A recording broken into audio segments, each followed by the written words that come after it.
올봄은 유난히 바빠서 다소 늦은 감이 있지만 회입을 채취하기 위해 나왔습니다. 1년 만에 보는 풍경인데 여전히 예쁘고요. 숲으로 들어서서 물 한 모금 하면서 잠시 쉬고 있습니다.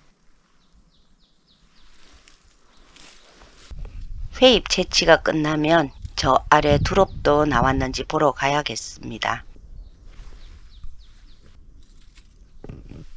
떨어진 산 벚꽃잎조차 아름다운 봄입니다. 벌써 회입나무에 꽃이 피었는데요. 회입나무는 노박덩굴과에 속하는 낙엽성 관목으로 화살나무와 매우 비슷하고요. 회입 역시 화살나무의 혼잎나물처럼 먹습니다. 회입나무를 알아보기 위해서는 줄기에 그 특징이 잘 나타나 있는데요. 화살나무만큼은 아니지만 가지를 보면 양쪽에 납작한 날개 같은 돌기가 붙어 있는데 화살을 닮아 잎이 다 떨어진 한겨울에도 쉽게 구별이 가능합니다. 잎은 타원형이고요. 가장자리에 잔톱니 무늬가 있습니다. 봄에는 이렇게 연한 초록색이지만 갈수록 짙어지다가 가을이 되면 아주 강렬한 붉은 단풍으로 물드는 것이 아름다워서 관상용으로 즐겨 심고 있습니다. 원래 회잎은 5월 꽃이 피는데 올해는 기온의 변죽이 심해서인지 벌써 꽃을 피워서 다소 늦은 감이 있습니다. 이 산에는 회잎나무가 많은데요. 아직 끝부분은 부드러워서 본격적으로 회잎을 채취합니다. 회잎나무의 꽃은 작고 녹색이 섞여 있어서 눈에 잘 띄지 않지만 가을에 만나는 열매는 아주 아름답습니다. 분홍빛 껍질이 갈라지면서 안에서는 주황색의 씨앗이 드러나는데요. 봄꽃과 가을 열매의 대비가 너무 선명해서 더욱 아름다운 나무인 것 같습니다.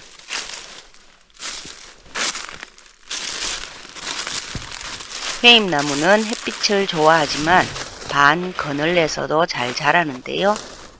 건조하지 않고 배수가 잘 되는 땅이어야 합니다. 부드러운 회잎입니다. 이렇게 부드러운 새순이 길게 있을 시기엔 금방 비닐봉지가 가득 차는데요. 올해는 조금 아쉽기는 합니다. 봄나물은 역시나 시기인 것 같습니다. 작년만큼 채취할 수 없을 것 같아서 올해는 맛만 보는 것으로 만족을 해야겠습니다. 평소 같으면 한두 나무만 골라서 잎을 채취해도 되는데 올해는 부드러운 새순을 찾아다니느라 발품을 좀 팔아야 합니다. 지금이 아니면 잎을 먹을 수 없는 둥글레이고요. 둥글레 새싹은 은은한 단맛이 있어 생으로도 먹는데 뿌리도 좋지만 봄에 먹는 새순은 아주 별미입니다. 요즘 나오는 둥글레는 독초로 분류되는 애기나리와 역시 독초로 가장 위험한 혼동 대상이 되는 언방울꽃과 구분을 해야 하는데요. 둥글레는 줄기를 따라 잎이 달리지만 언방울꽃은 잎만 따로 먼저 올라와 줄기가 보이지 않습니다. 신화전 회잎나무를 골라 이동하면서 채취하고 있습니다. 채취할 만한 회잎이 별로 없는데요.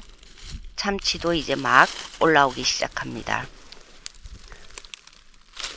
옛 어른들은 회잎이나 혼잎을 몰래 먹을 수 없다고 했다는데요. 이유는 잎이 너무 얇아서 먹으면 이에 붙어서 금방 들키기 때문이라고 합니다.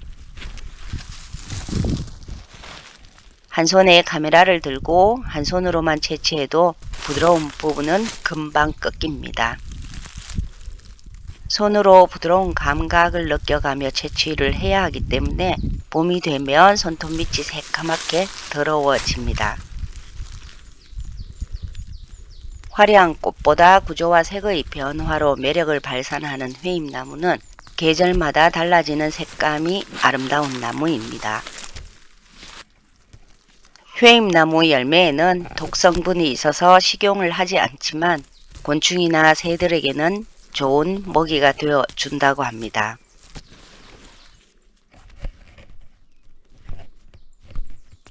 산을 다니다 보면 그냥 지나치기 쉬운 나무이지만 한번 특징을 알고 나면 오히려 가장 눈에 잘 띄는 것이 회임나무입니다.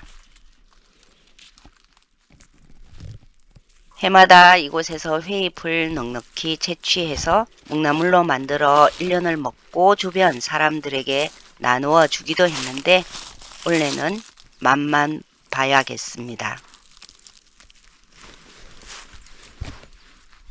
4월과 5월에는 산나물 채취로 바쁜 시기인데 올해 유독 하는 일이 바빠져서 많이 다니지는 못할 것 같습니다. 대신 시간이 나는 대로 잠깐씩이라도 구강자리를 들러 봄나무를 만날 생각인데요. 자연은 언제나 우릴 기다려주지 않습니다. 그래도 이렇게라도 아직 채취할 수 있는 것이 남아있어서 좋습니다. 회잎이 끝나면 곧바로 화살나무의 새순인 혼잎이 올라오는데요. 다행히 혼잎은 집과 아주 가까운 곳에서 채취할 수 있기 때문에 수업이 조금 일찍 끝나는 날 들러봐야겠습니다.